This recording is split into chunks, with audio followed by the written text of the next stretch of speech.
Mais nous, on n'a pas la dernière décision. Celui qui a la dernière décision, c'est Rebecca elle-même. Frère, nous nous baptisons seulement si la personne croit lui-même. C'est pas écoute-moi, tu as déjà grandi, va faire toi. Ton papa n'a même pas un espace au ciel pour t'amener.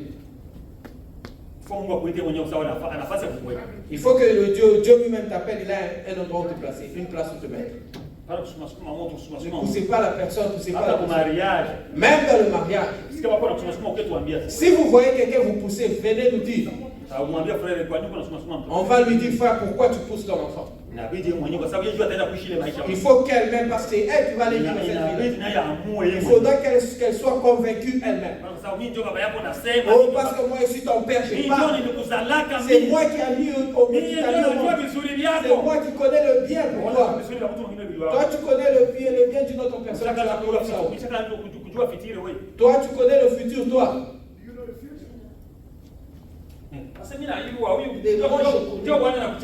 Ça, c'est le mari que j'ai choisi pour toi.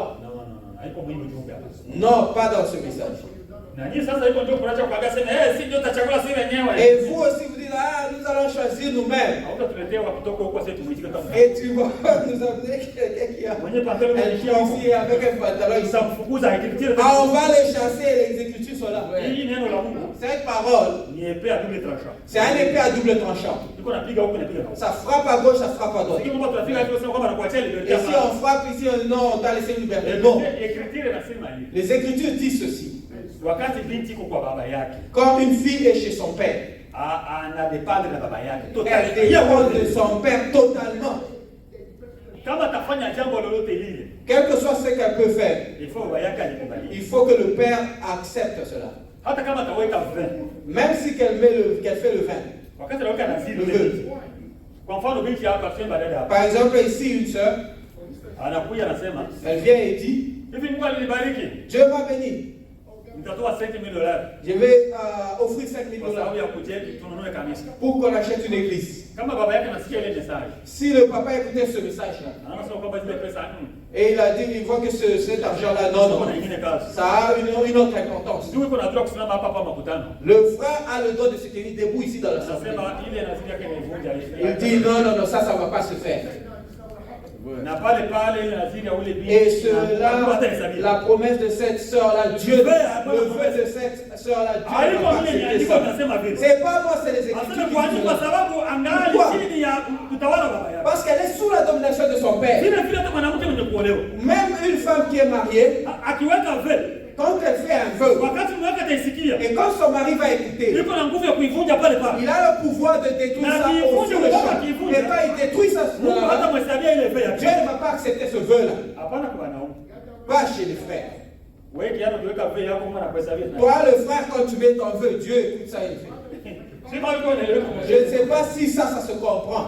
Et on a demandé à Rebecca. Tu vas avec ce visiteur. Cet étranger. Parlez avec cet étranger.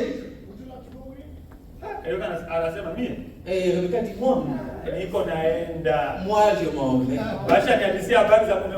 On m'a déjà dit la nouvelle de mon mari. C'est un bon homme qui est calme et humble. C'est de quoi on parle ici? On parle d'une histoire d'un homme appelé Jésus-Christ. On vous appelle au mariage.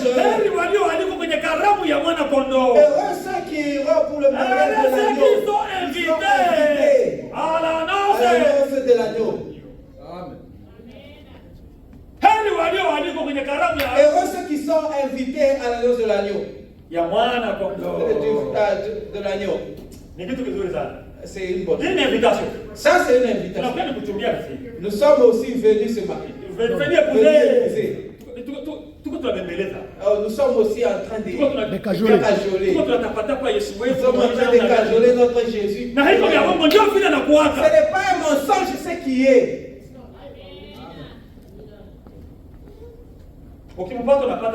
Si vous le trouvez, vous trouvez tout. Le Seigneur dont on vous dit de suivre, si vous l'acceptez seulement, il devient tout pour toi. Amen. Rebecca aussi, quand elle a entendu cela, le cœur a battu. Parce que l'Esprit de Dieu au fond de nous est en train de témoigner que ce qu'on reçoit est vrai. Et l'Esprit de Dieu est en train de témoigner que nous sommes les enfants de Dieu. Il a dit j'irai. Avant qu'elle parte, on a commencé à la bénir. C'est pour ça, sœur, c'est mieux que tu sois béni par tes parents. Parce que toi, un jour, les parents, c'est le truc que tu n'es plus à la maison. Oh, elle est en train de dormir chez son boyfriend. Est-ce que vous êtes... C'est une folie. Nous comprenons cela. C'est le signal rouge de sa vie. Parce que il a pris c'est le signal rouge de sa venue. Le prophète a prêché le signal rouge de sa venue.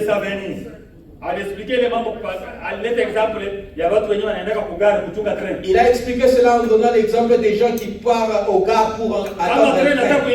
Quand le train veut entrer au gare, il y a une lumière rouge qui clignote et fait et ce signal rouge là dit aux gens qui dormaient là, réveillez-vous. Et nous, il y a un signal rouge qui prouve qu'il est à la porte.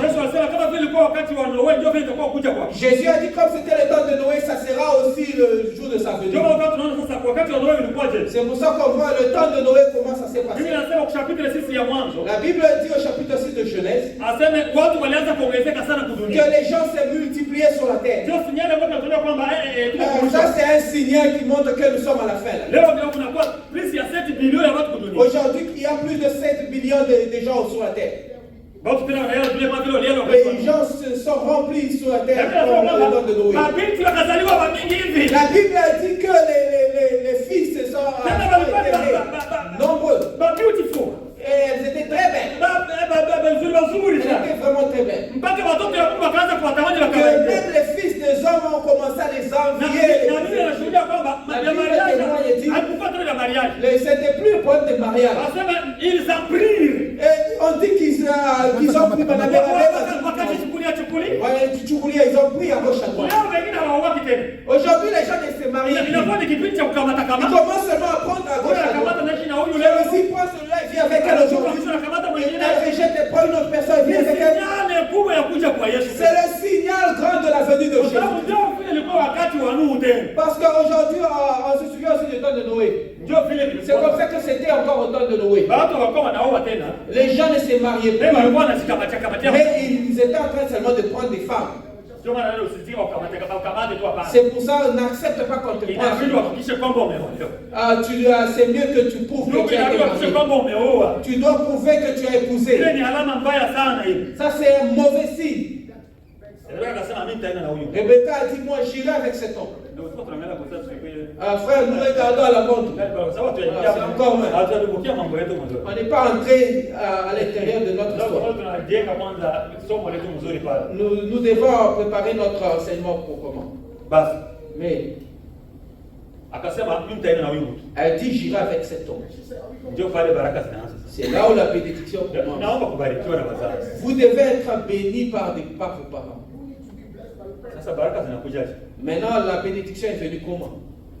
L'inspiration, c'est quelque chose de grand.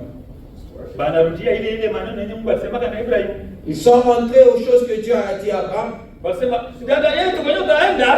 soeur, là où tu iras, tu vas aussi mettre au monde beaucoup d'enfants. Des milliers. Et ta postérité aussi à toi. Qu'ils puissent hériter les portes de leur ennemi. Amen. On a dit à Rebecca, ta postérité aussi, qu'ils possèdent les portes de leurs ennemis. Le témoignage de deux personnes, c'est Dieu a témoigné, les humains aussi ont témoigné.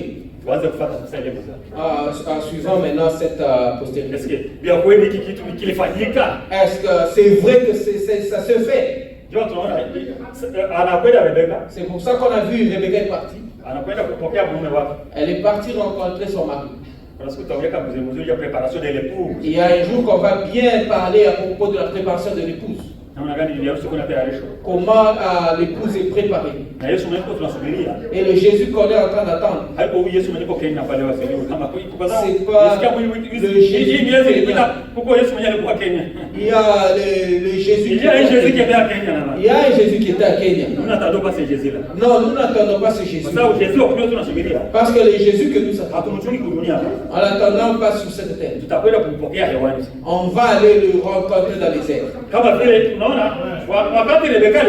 Comme vous voyez quand Rebecca est venue, Isaac a quitté chez eux.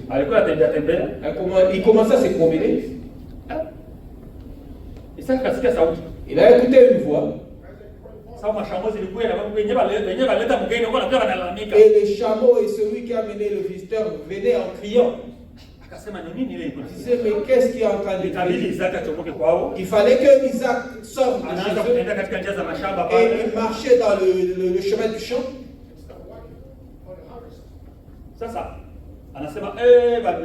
Et il a dit, on m'a amené une femme. Je dois aller la rencontrer. Au moins il a quitté pour aller à sa rencontre. Et Rebecca aussi. Elle a vu de loin. Elle a dit, qui est celui-là qui vient? Elle dit, c'est ça même ton époux qui vient. Si c'est comme ça, couvrez-moi. Amen. Que je puisse me couvrir devant mon Seigneur. Frère, ce message qu'on a, c'est pour couvrir l'épouse, afin qu'il parle devant l'époux. On va parler de ces choses. Rebecca a été reçue. Les Écritures disent qu'ils se sont rencontrés tout au long du chemin. Ils se sont embrassés tout au long du chemin. La Bible dit c'est ça avec nous, avec le Christ. Nous irons à la rencontre du Seigneur. Nous irons à Tukenda Kumonana Indiani. Il va descendre. Paul a dit que le Seigneur va descendre vers notre ciel. Le Seigneur lui-même descendra vers notre ciel. Le Seigneur lui-même descendra. Et nous irons à la rencontre du Seigneur dans les airs. C'est l'écriture, ça doit s'accomplir. Si on vous dit que l'enlèvement c'est déjà fait. Il est déjà allé rencontrer le Seigneur dans les airs, moi je ne sais pas. S'il est déjà à chaque fois moi je vous prêche des choses qui vont se faire. Ça va se faire, oui, ça va se faire. Dieu est le Dieu de sa parole, ça va se faire. Notre travail c'est de prêcher. De la manière dont Dieu le fera, nous on ne le sait pas. Dieu est l'interprète de sa parole.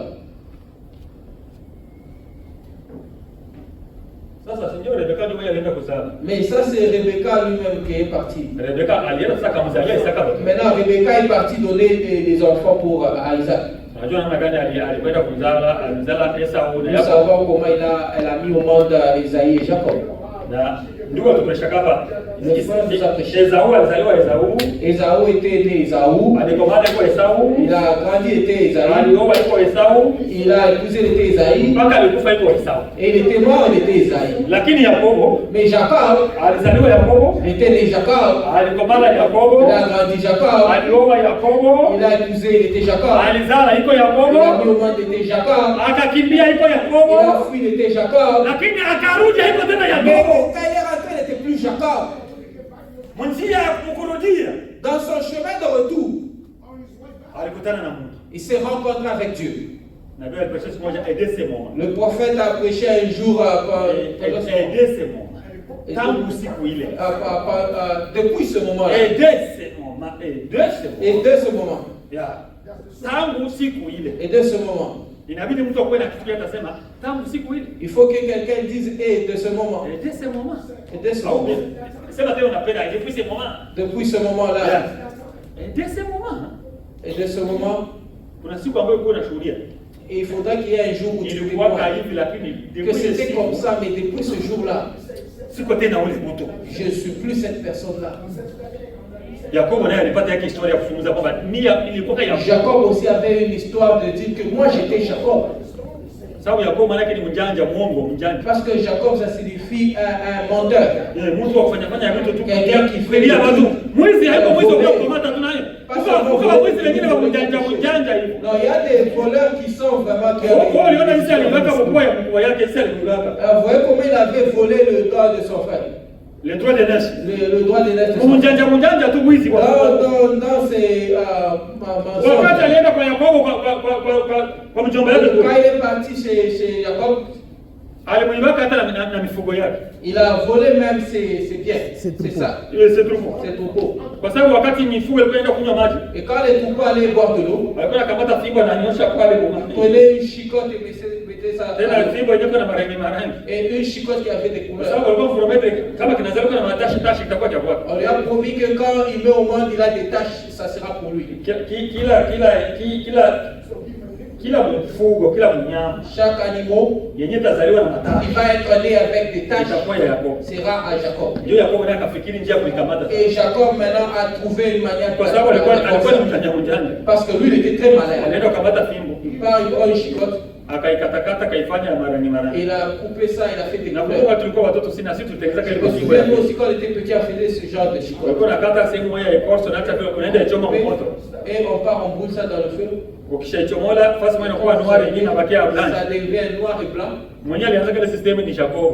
Celui qui a commencé ce système était Jacob. Ndio mwenye alifanya fimbo pale kwa sababu celui qui wakati mfugo anaenda kunywa maji anatia ile fimbo kwa. Quand l'animal va boire de l'eau, il met ile yenyewe kwa na mimba ile. Et celui qui est enceinte là. Et l'animal enceinte là. L'animal grosse. Utilisez seulement ça. Donc on a zile zinaisha kuwa na vitoto ndani. Cet animal avec des anaamini kwamba zitakuta zinakuwa na matashi sawa na ile fimbo. Il croyait que cet animal aura des taches à travers. Na nikafanyika pale akambeba mifugo yake yote. Et c'est arrivé de cette manière là. Akajikuta na kuwa tajiri kuzidia hata mjomba wake. Il s'est retrouvé qu'il est devenu riche plus que même son frère. Son oncle. Lakini munjia kumjia. Mais dans la route de retour, alikutana na Mungu. Il a rencontré Dieu. Histoire kabadilika. Et l'histoire a changé. Ndio na kila mmoja wetu. C'est pourquoi tout un chacun de nous. Wakati ulikutana na Mungu. Quand tu as rencontré Dieu. Uko na unaweza kuelezea watu wengine jinsi ulikuwa kama maisha yako. As-tu une histoire à donner aux gens comment tu étais dans ta vie? Tu ne peux pas manquer l'histoire que tu peux donner. Tu ne peux pas manquer de l'histoire que tu peux. Kama kila mmoja wetu alikala hapa expliquer wenzake maisha yake alikuwa nayo. Si chacun de nous peut expliquer sa vie qu'il avait avant. Mungu ni mkubwa. Vous allez dire que tu étais grand. Et c'est comme ça que la vie qu'il avait là avait changé son nom. Et on a changé son nom qu'à partir d'aujourd'hui sera Israël. Que quelqu'un est celui qui s'est battu contre Dieu. Il s'est battu contre Dieu jusqu'au point où il a gagné Dieu.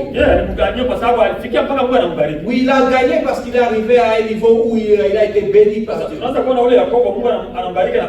commence à voir ce Jacob là, Dieu l'a béni, il a beaucoup d'enfants. Il a eu une grande postérité. On a découvert que sa postérité à cause de la jalousie.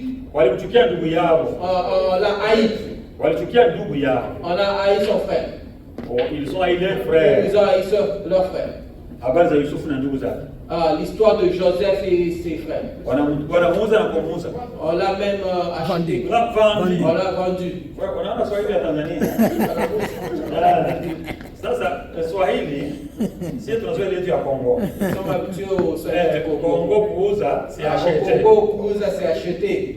Alors que haiko vile. Mais c'est pas comme ça. Kuuza c'est vendre. Kuuza c'est vendre. Kununua ndio kuacheter. Kununua c'est ça acheter. Na sio watu kupita Tanzania vitu vuruka frère. Nous aussi quand on est passé par la Tanzanie ça. Kuuza ça. Hauna kitu kwa acheter. Mais vous n'avez rien vous acheter. Tulizoea kama kuuzisha. Nous étions habitués au mot à vendre. On a vendu leur frère. Très bien. Kwa sababu ya jalousie. À cause de la jalousie. Kwa sababu lazima kuonekana kama vile iko na zawadi kubwa katikati yao. Il paraissait avoir un grand dent. Ile kile wakati kuna lota mandoto yake ya kutishatisha. Il rêvait des rêves différents que. Siku moja alilota. Un jour il rêve. Le soleil, la lune et les étoiles qui se sont agenouillés vers lui. L'interprétation veut dire, quand tu veux dire que ton père et ta mère et tes enfants vont s'agenouiller devant toi. Nous, tes frères, et ton père, et ta mère, nous allons s'agenouiller devant toi. Parce que le soleil c'est l'homme, la lune c'est la femme, et les étoiles c'est les enfants. Nous allons voir cela lorsque nous allons arriver à l'Apocalypse chapitre 12. Et quand nous allons voir une femme enceinte, elle était enceinte mais elle était couverte du soleil. Et en bas de ses pieds il y avait l'arc-en-ciel. Elle était grosse, elle voulait mettre au monde. Mais elle avait une couronne de 12 étoiles. Et quand elle voulait mettre au monde son fils, et vient un serpent avec 7 têtes. Et ne cherchez pas cette femme, non. Cherchez l'enfant qui va être né de cette femme. Parce que quand l'enfant va naître, qu'il puisse attraper cet enfant. Mais quand cet enfant était né, vers le trône de Dieu. Et ce serpent commençait maintenant à faire le combat avec la progéniture de la femme. Et les catholiques sont venus, ils ont interprété. Il dit cette femme-là c'est Marie. Et cet enfant-là c'est Jésus. Et ce serpent c'est Hérode. Et quand Jésus était né, Hérode est venu vouloir le prendre. Il n'a pris un hongo. C'est pas ça. Quand on lui disait cela, on lui a dit, viens, on va te montrer ce qui va arriver. Ce qui va arriver, très bien. Après ce qui est déjà passé. Ce qui va arriver. Amen. Ce qui va arriver. On lui a dit ce qui va arriver. Pas les choses qui sont passées. Jean ne recevait pas ce qui sont passés. On lui montrait ce qui va arriver. Le problème de Jésus et Hérode était déjà passé. Est-ce que Marie avait 12 étoiles?